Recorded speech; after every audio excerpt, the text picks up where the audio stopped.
नमस्कार, नमो नारायण। भारत में सनातन धर्म आप तब तक प्रैक्टिस कर सकते हो जब तक आप सनातन के ध्वजा के नीचे हो। लेकिन कल्पना करिए कि आपका ये सनातन धर्म की जो ध्वजा है, अगर भारत से कुछ क्षणों के लिए कल्पना करें, भगवान न करे कि हट जाए, तो आप कहां बैठोगे? उत्तर प्रदेश के अंदर मेरे मित्र ने बताया था कि एक रेगड़ी पर बंगार का सामान बेचने वाला एक हवेली बनाते हुए लाला को कहता है कि लाले, बना ले रहेगा तो इसमें मेरा अहमद ही। ये टोक नहीं थी, इसमें सत्य है। प्राइम मिनिस्टर की हाई पावर्ड कमेटी ने पिछले दिनों जो रिपोर्ट दी है, उसमें सनातनियों को सचेत हो जाना चाहिए, क्योंकि हम बात कर रहे हैं शंकराचार्य जयंती की, और उसमें प्राइम मिनिस्टर की रिपोर्ट कहां से आ गई? शंकराचार्य जी की जो जयंती है, हम आज उसका कोई पूजा पाठ या विधि विधान पर विशेष बहस नहीं करेंगे। शंकराचार्य जी का जो अवतार होता है वो क्यों होता है? गीता का वो श्लोक, यदा यदा हि धर्मस्य ग्लानिर्भवति भारत अभ्युत्थानम धर्मस्य तदात्मानं सृजाम्यहम्। भगवान बुद्ध से हमें प्रेम है और भगवान बुद्ध को हम आज भी अवतार मानते हैं विष्णु का। लेकिन बुद्ध धर्म का जो बुद्धिज्म उस समय जो देश में एक इम्बैलेंस कर रहा था, उसको बैलेंस करने के लिए आदि शंकराचार्य जी का अवतार होता है। और आदि शंकराचार्य जी ने सनातन धर्म की पताका फहराई, और जो बुद्ध धर्म के अंदर जो विसंगतियां आ गई थी या जिनके कारण इस सनातन धर्म को खतरा था, उसको उन्होंने ठीक किया। शंकर के अवतार माने जाते हैं। पर क्या भगवान कृष्ण के इस श्लोक को सुनकर, समझकर, पढ़कर हर हिंदू घर में सो जाएगा कि बस भगवान आएगा, काम करेगा, हमें कुछ करना ही नहीं है? प्राइम मिनिस्टर की जो ये रिपोर्ट जो दी गई है, जो बहुत हाई पावर कमेटी द्वारा है, इकोनॉमिस्ट शर्मिका रवि ने, अब्राहम जोज ने और अपूर्व कुमार ने ये सबमिट की है रिपोर्ट। इसमें स्पष्ट बताया गया है कि भारत के अंदर मेजॉरिटी जो हिंदुओं की जनसंख्या है वो घट रही है या घटी है 1950 से लेकर के 2015 के साल तक। और मोस्टली उसमें कांग्रेस के ही साल माने जाएंगे, क्योंकि 2015 के बाद आज 2024 तक उसकी गिनती उसमें नहीं रखी गई है। तो वो जो स्टेटिक्स हैं कि 9.8% से 14.09%, 14%, और अगर इसको मैथमेटिक्स का कोई भी स्टूडेंट अपने सामान्य ज्ञान से थोड़ा सा हिसाब किताब करके देख लेगा, तो भारत इस्लामिक राष्ट्र बनने में कितने साल हैं, ये मैं अपने मुंह से आपको नहीं बताऊंगा, आपको स्वयं कैलकुलेट करके करना पड़ेगा। ये बहुत आसान इक्वेशन है, अगर यही रफ्तार पे सब कुछ होता रहा तो। लेकिन ये हो क्यों रहा है? इस होने के पीछे का कारण क्या है? कई कारण हैं, पर इस रिपोर्ट में एक चीज नहीं उल्लेख है। वो रिपोर्ट के अलावा भी मैं अपनी इस चीज को आपके सामने प्रस्तुत कर रहा हूं कि राजनीति का जो स्तर देश में गिर रहा है, और अभी उसमें जो जातिवाद समीकरणों के अनुसार गिनती की बात चल रही है, जाति गणना, अगर कभी देश के अंदर धर्म की गिनती की गई धर्म के आधार पर, तो हमारे ट्राइबल एरियाज के अंदर, आदिवासी विस्तारों के अंदर, जंगलों के अंदर नाम हिंदू है, कार्ड पे भी वो अपने आप को आदिवासी या हिंदू मनवाते हैं, लेकिन क्रिश्चियन मिशनरी का इतना प्रभुत्व है कि अगर कभी भगवान न करे उस तरह की जनगणना किसी सरफिरे ने करवाई, तो 30% भारत की जनसंख्या क्रिश्चियन मानी जाएगी। 15-20% आप इस समय अगर पकड़ें, और कुछ सालों के बाद ये जनसंख्या मुसलमानों की और आगे हो जाएगी, तो अपने आप हिंदू माइनॉरिटी में चला जाएगा। हिंदू एक शतुर्मुर्ग की तरह व्यवहार कर रहा है। उसे लग रहा है, शतुर्मुर्ग जैसे होता है ना कि दुश्मन को आते हुए देख करके अपना सर रेत में ढक लेता है, तो उसे लगता है कि शत्रु उसे देख नहीं रहा है, शत्रु शतुर्मुर्ग को मार देगा भाई। तो हिंदू एक ऐसी जाति है जो खतरे होने के बावजूद भी राम कथाओं में लगी हुई है, भागवत कथाओं में लगी हुई है, और न जाने अंट शंट दूसरी चीजों में लगी हुई है। सतर्कता उसके पास अभी भी वो सुधर नहीं रहे हैं, 1000 साल की गुलामी के बाद भी। मैं इन कड़े शब्दों का इसीलिए प्रयोग कर रहा हूं क्योंकि आज राष्ट्र के लिए चिंतन करने वाला, समाज के लिए चिंतन करने वाले को हम कोई ना कोई नाम दे देते हैं कि ये अंधभक्त है, ये इसका भक्त है, उसका भक्त है। मैं कहता हूं राष्ट्रभक्त। राष्ट्र सर्वोपरि है, फर्स्ट नेशन।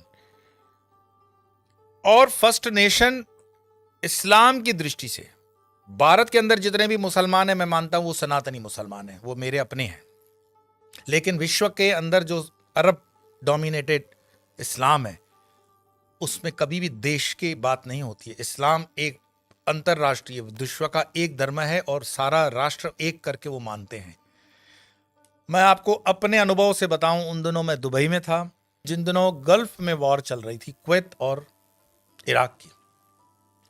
सद्दाम हुसैन से किसी ने पूछा कि भारत के अंदर इतने मुसलमान हैं, पाकिस्तान के अंदर भी मुसलमान हैं, तो मुसलमानों के हिसाब से तो संख्या भारत के पास काफ़ी अच्छी है, तो आप क्या मानते हो कि इस आधार पर जिन्ना ने जो काम किया वो बिल्कुल आज दिख रहा है कि उसमें फल फूल लगे हैं? सद्दाम हुसैन ने बिना समय गवाए कहा, I consider Jinnah as the bastard person of Islam. Reason वो बताते हैं कि जिन्ना एक हरामखोर इंसान रहा इस्लाम के लिए। अगर वो देश 1947 में तोड़ करके नहीं लेता तो 1990 में भारत अपने आप में इस्लामिक राष्ट्र हो गया होता। उसने तोड़ करके हिंदुओं को हिंदू राष्ट्र बनने की सहूलियत दे दी। इसका प्रमाण भी है, यह बात उसने गलत नहीं कही। अगर आज भारत के अंदर 20 करोड़ मुसलमान हैं तो 23 करोड़ मुसलमान पाकिस्तान में हैं, 16 करोड़ मुसलमान बांग्लादेश के अंदर हैं, 5 करोड़ मुसलमान अफगानिस्तान में हैं। अगर इनको हम जोड़ेंगे तो 60 करोड़ के ऊपर मुसलमान सिर्फ इसी क्षेत्र में हैं। और सामने मैंने जैसे कहा कि अगर गिनती धर्म के आधार पर की जाए तो 25 से 30% जंगलों के अंदर की आबादी भी हिंदुओं से कट हो जाएगी। हिंदू अपने आप एक अखंड भारत के इस पूरे जाग्राफिया में माइनॉरिटी में आ गया होता। लेकिन सद्दाम हुसैन की दृष्टि से मैं धन्यवाद जिन्ना का भी करूंगा कि पाकिस्तान तोड़ करके उसने हिंदुओं को जीने के लिए कुछ साल दे दिए। लेकिन ये साल कितने कायम रहेंगे ये तो भगवान ही जानता है, क्योंकि हिंदू आज भी जाग नहीं रहा है। आज अगर आप देखोगे कि CAA और NRC की जब बात होती है तो उसका विरोध कोई मुसलमान तो बाद में करता है, पहले हिंदू करता है, सूडो सेक्युलरिस्ट, जिसको हम लिब्रांडू बोलते हैं। ये वो लोग हैं जो रहते भी यहाँ है, नाम भी हिंदू रखते हैं, लेकिन हिंदुओं के हितों के खिलाफ काम करते हैं और इनके लिए कोई कानून नहीं है इनको रोकने के लिए। मैं पूछता हूं कि जब CAA NRC के लिए बात चलती है तो कोई इन मुसलमानों भाइयों से भी पूछे कि अरब कंट्रियों के पास तो जमीन बहुत पड़ी है, वो क्यों नहीं एक कानून पास कर रहे थे कि ठीक है जिन मुसलमानों को आना है वो अरबिया में आ जाए, दुबई में आ जाए, UAE में आ जाए। नहीं, वो किसी भी कन्वर्टेड मुस्लिम को अपने अरब देश के अंदर नहीं रखते हैं। उसका कारण मैं प्रत्यक्ष प्रमाण हूं उनके शब्दों में, you are all converted Muslims, you are not pure Muslims. वाहिद हरामी गाली देता है वो।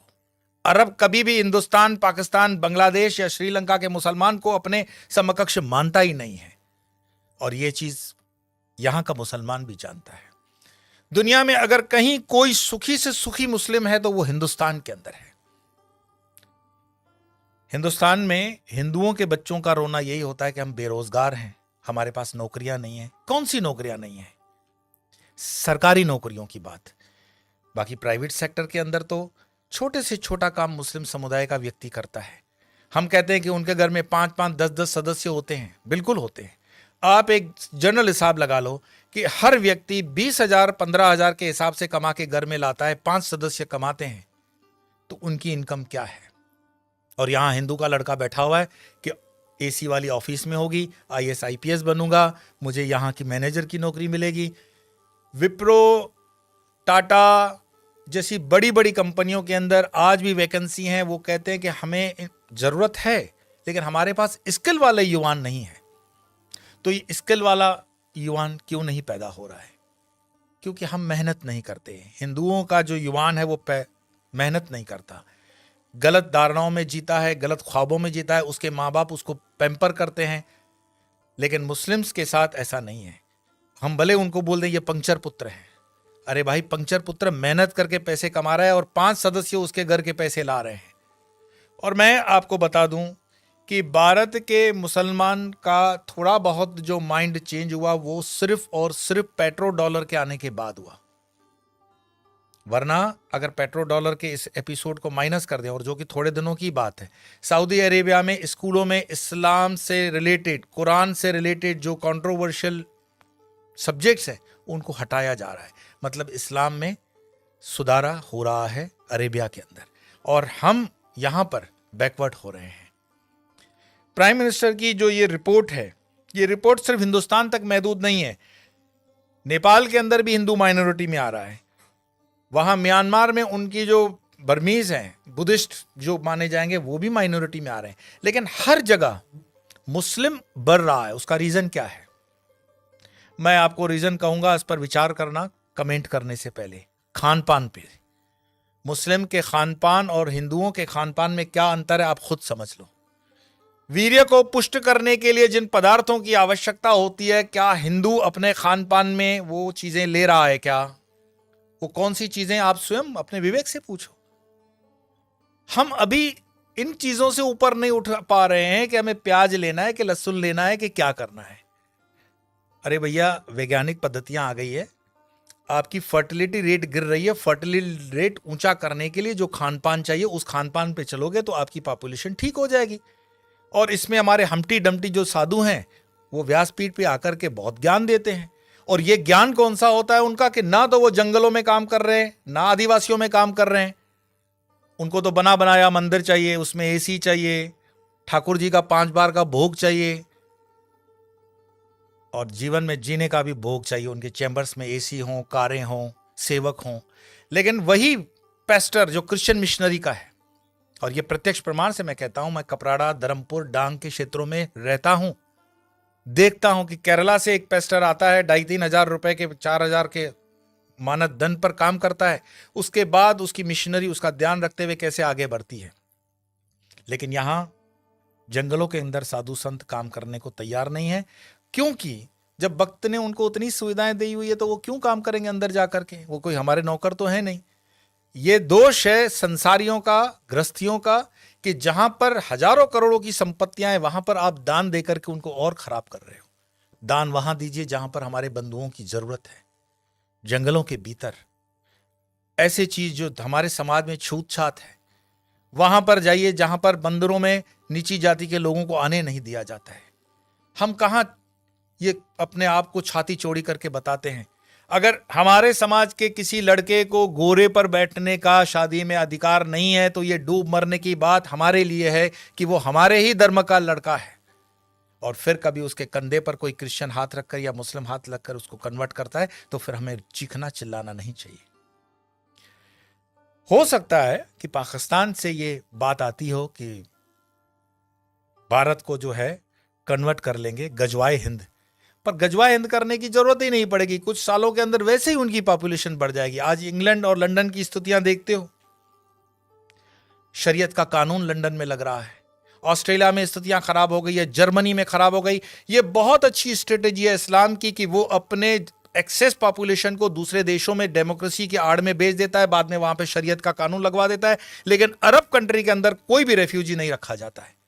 मैं एक रिपोर्ट देख रहा था बीबीसी की, शायद बीबीसी की रिपोर्ट थी, जहां पे सऊदिया का जो वर्टिकल शहर बन रहा है उसमें कई गांवों के लोगों को मरवा दिया उसने, ऐसा आरोप है उन पर।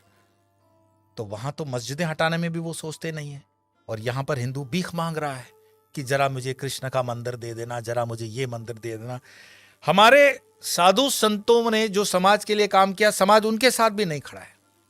क्या आपको पता है कि आयुर्वेद के नाम पर भारत देश के अंदर जो फार्मेसी काम कर रही है वो मुस्लिम द्वारा चलाई हुई भी कई फार्मेसी हैं, और उनके 500 प्रोडक्ट्स हैं। रामदेव को सपोर्ट नहीं करने का कारण ये भी है। हमदर्द का एक टॉनिक है सिंकारा, उसको प्रमोट करते हुए कम्युनिस्ट पार्टी के कुछ नेता कहते हैं कि ये शक्तिवर्धक है। उनको पूछो तुम्हें कैसे पता चला ये शक्तिवर्धक है? कोई लेबोरेटरी टेस्ट है?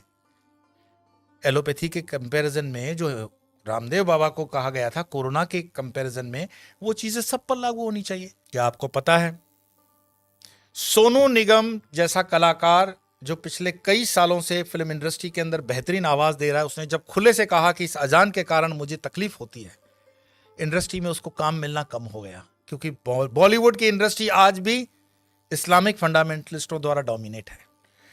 मैं आपको और बता दूं, जिन दिनों शाहरुख खान, सलमान खान, आमिर खान स्ट्रगल कर रहे थे, गोविंदा सुपरस्टार था, और गोविंदा को नीचे करने के लिए उसकी जोड़ी में चलने वाली करिश्मा कपूर को आमिर खान के साथ एक फिल्म दे दी जाती है परदेसी। गोविंदा की जोड़ी को तोड़ा जाता है और उसके बाद उदय होता है सलमान खान, आमिर खान और शाहरुख खान का समय, क्योंकि इंडस्ट्री डोमिनेटेड है इस्लामिक लॉबी द्वारा।